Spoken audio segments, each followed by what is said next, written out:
ನನಗೊಂದು ಆಸೆ ಇದೆ. ಯಾಕೆ ಹೇಳ್ತೀನಿ ಮಾತನ್ನಂದರೆ, ಶಿಕ್ಷಕರು ಪಾಲಕರು ಅಯ್ಯೋ ಇವನೇನಾಗ್ತಾನೆ ಬಿಡ್ರಿ ಅನ್ನೋದು ಬೇಕಾಗಿಲ್ಲ. ಆ ಮಗು, ಆ ಹುಡುಗ ಭಾರತದ ಅತ್ಯಂತ ದೊಡ್ಡ ನೇತಾರ ಆಗ್ತಾನೆ ಅಂತ ನಾವು ಮನಸ್ಸಿಟ್ಕೊಂಡು ಮಾಡಿದರೆ ಖಂಡಿತ ಆಗತ್ತೆ. ಅವ್ರು ಹೇಳೋರು, ಪ್ರೈಮರಿ ಸ್ಕೂಲು ಸಮುದ್ರ ದಂಡೆಗಿರುವಂಥ ಶಾಲೆ, ಶಿವಸುಬ್ರಹ್ಮಣ್ಯಂ ಅಯ್ಯರ್ ಅಂತ ಮೇಷ್ಟ್ರು. ಅವತ್ತಿನ ದಿನಪತ್ರಿಕೆ ತೊಗೊಂಡು ಹೋಗ್ಬೇಕು, ನ್ಯೂಸ್ ಪೇಪರ್ ತೊಗೊಂಡು ಹೋಗಬೇಕು. ಮಕ್ಕಳೇ, ಬರೀ ರಾಮೇಶ್ವರಂ ಅಲ್ಲ, ದೊಡ್ಡ ದೊಡ್ಡ ಜಗತ್ತಿನಲ್ಲಿ ದೊಡ್ಡ ದೊಡ್ಡ ಊರಿದ್ದಾವೆ, ಅಲ್ಲಿ ಹೋಗ್ಬೇಕು ನೀವು. ತನ್ನ ಕನಸುಗಳನ್ನೆಲ್ಲ ಮಕ್ಕಳ ಕಣ್ಣಲ್ಲಿ ಹಾಕ್ತಿದ್ರು. ಒಂದು ದಿವಸ ಪಾಠ ಮಾಡುವಾಗ ಹೇಳಿದ್ರು, ಪಕ್ಷಿ ರೆಕ್ಕೆ ಬಿಡಿತದೆ, ಗಾಳಿ ಹಿಂದೆ ತಳ್ಳಿ ಮುಂದೆ ಹೋಗ್ತದೆ ಅಂತ ಚಿತ್ರ ತೋರಿಸಿದ್ರು.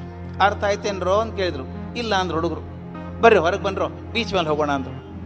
ನೋಡೋದನ್ನ ಪಕ್ಷಿ ಹೆಂಗೆ ಹಾರ್ತದೆ ನೋಡು, ರೆಕ್ಕೆಯಿಂದ ಗಾಳಿ ಹಿಂದೆ ತಳ್ಳುತ್ತದೆ, ಪಕ್ಷಿ ಮುಂದೆ ಹೋಗ್ತದೆ.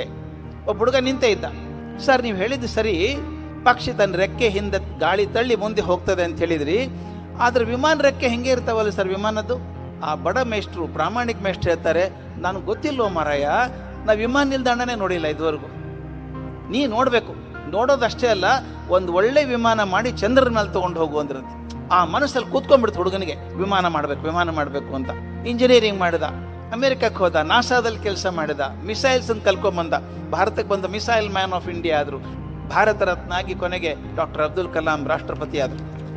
ಒಬ್ಬ ಮೇಷ್ಟ್ರು, ಒಬ್ಬ ರಾಮೇಶ್ವರಮದಲ್ಲಿ ಒಬ್ಬ ಶಾಲೆ ಮೇಷ್ಟ್ರು ಒಬ್ಬ ರಾಷ್ಟ್ರಪತಿ ನಿರ್ಮಾಣ ಮಾಡೋದಾದರೆ ನಮ್ಮ ಶಿಕ್ಷಕರೆಲ್ಲ ಬೇಕಾದಂಗೆ ಮಾಡ್ಬೋದು, ಇನ್ನೂ ಮಾಡ್ಬೋದು. ಅದು ಮಾಡಲಿ ಅಂತ ನನ್ನ ಆಸೆ. ಇದುವರೆಗೂ ನಾನು ದಡ್ಡ ಮಕ್ಕಳನ್ನು ಕಂಡಿಲ್ಲ. ತಾಯಿನ ಕೇಳಿ ನೋಡಿ, ಆ ಮಗು ತಾಯಿನ. ಆಕೆ ಹೇಳ್ತಾಳೆ, ನನ್ನ ಮಗ ದಡ್ಡ ಅಲ್ರಿ, ಗಣಿತ ಬರಲ್ಲ ಅವನಿಗಷ್ಟೇ. ಅವನು ಗಣಿತದಲ್ಲಿ 100ಕ್ಕೆ 100 ಬರಲಿಕ್ಕಿಲ್ಲ, ಆದ್ರೆ ಅವ್ನು ಬಹುದೊಡ್ಡ ಕಬಡ್ಡಿ ಚಾಂಪಿಯನ್ ಆಗ್ಬೋದು.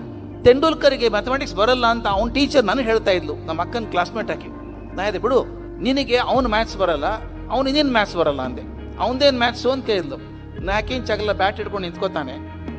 1/4 ಸೆಕೆಂಡಲ್ಲಿ ಬಾಲ್ ಬರ್ತದೆ ಅಲ್ಲಿಂದ ಇಲ್ಲಿ. 1/4 ಸೆಕೆಂಡಲ್ಲಿ ಬ್ಯಾಟ್ ಹೆಂಗೆ ಮಾಡಬೇಕು, ಎಲ್ಲಿ ಹೊಡಿಬೇಕು, ಜನ ಎಲ್ಲಿದ್ದಾರೆ, ಮೇಲೆ ಹೊಡಿಬೇಕಾ ಗ್ರೌಂಡ್ ಹೊಡಿಬೇಕಾ, ಇದೆಲ್ಲ ತೀರ್ಮಾನ 1/4 ಸೆಕೆಂಡಲ್ಲಿ ಆಗಬೇಕು. ಪಟಾರ ಅಂತ ಹೊಡೆದ ಅಂದರೆ ಬಾಲ್ ಬೌಂಡ್ರಿ ದಾಟಿದಾಗ 100 ಕೋಟಿ ಜನ ಎದ್ದಂತ ಲವ್ಲಿ ಶಾಟ್ ಅಂತಾರೆ. ನೋಡಿ, ಆ ಗಣಿತ ಬರಲ್ಲ ಅಂತ ಹೇಳಿದಂಥ ಹುಡುಗ ಯಂಗೆಸ್ಟ್ ಭಾರತ ರತ್ನ ಆದ ಅಲ್ವಾ? ಬರೀ ಸಂಗೀತ ಒಂದೇ ಅವಲಂಬಿಸಿದಂಥ ಲತಾ ಮಂಗೇಶ್ಕರ್ ಭಾರತ ರತ್ನ ಆದರು. ಸಬ್ಜೆಕ್ಟಲ್ಲಿ ಮಾರ್ಕ್ಸ್ ತೊಗೊಂಡ್ರೆ ಮಾತ್ರ ಬುದ್ಧಿವಂತ ಇಲ್ದಿರ ಅಲ್ಲ ಅನ್ನೋಂಗಿಲ್ಲ. ಮಗುನಲ್ಲಿ ಏನಿಲ್ಲ ಅಂತ ಹುಡುಕೋದಲ್ಲ, ಮಗುವಿನಲ್ಲಿ ಶಕ್ತಿ ಇದೆ, ಹೊರಗೆ ತೆಗೆಯೋದು. ಅದನ್ನು ನೀವು ಮಾಡ್ತೀರಿ ಅಂತ ನಂಬಿಕೆ ಇದೆ. ಪಾಲಕರು ಮತ್ತು ಶಿಕ್ಷಕರು ಇಬ್ಬರು ಸೇರಿ ಮಾಡಬೇಕಾದಂಥ ಕೆಲಸ. ಅದನ್ನು ನನಗೆ ಆದಂಥ ಘಟನೆ ಅದು. ತುಂಬ ಸಣ್ಣ ವಯಸ್ಸಿಗೆ ಅಮೆರಿಕಕ್ಕೆ ಹೋಗ್ಬಿಟ್ಟೆ ಪಾಠ ಮಾಡೋದಕ್ಕೆ. ನಾನು ತುಂಬ ಚಳಿ ಇತ್ತು. ಹಾಸ್ಟೆಲ್ ಯೂನಿವರ್ಸಿಟಿ ಕ್ಯಾಂಪಸ್ನಲ್ಲಿ ಕ್ಯಾಂಟೀನ್ ಇರುತ್ತಲ್ಲ, ಅಲ್ಲಿ ಹೋದೆ. ಊಟ ಮಾಡ್ತಿರ್ಬೇಕಾದ್ರೆ ಒಬ್ಬ ಹುಡುಗ ಬಂದ. ಡೂ ಯು ಹ್ಯಾವ್ ಡಿನ್ನರ್ ಅಂತ ಕೇಳ್ದ. ಎಸ್ ಡಿನ್ನರ್ ಇದೆ ಅಂದರು. ದುಡ್ಡು ಕೊಟ್ಟ.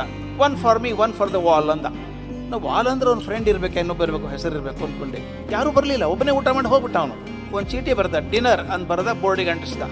ಮರುದಿನ ಬೆಳಿಗ್ಗೆ ನಾನು ಬ್ರೇಕ್ಫಾಸ್ಟ್ಗೆ ಹೋದಾಗ 2 ಹುಡುಗರು ಬಂದರು. ಚಳಿಯಲ್ಲಿ ನಡುಗ್ತಾ ಇದ್ದಾರೆ, ಗಡಗಡ ನಡುಗ್ತಾ ಇದ್ದಾರೆ.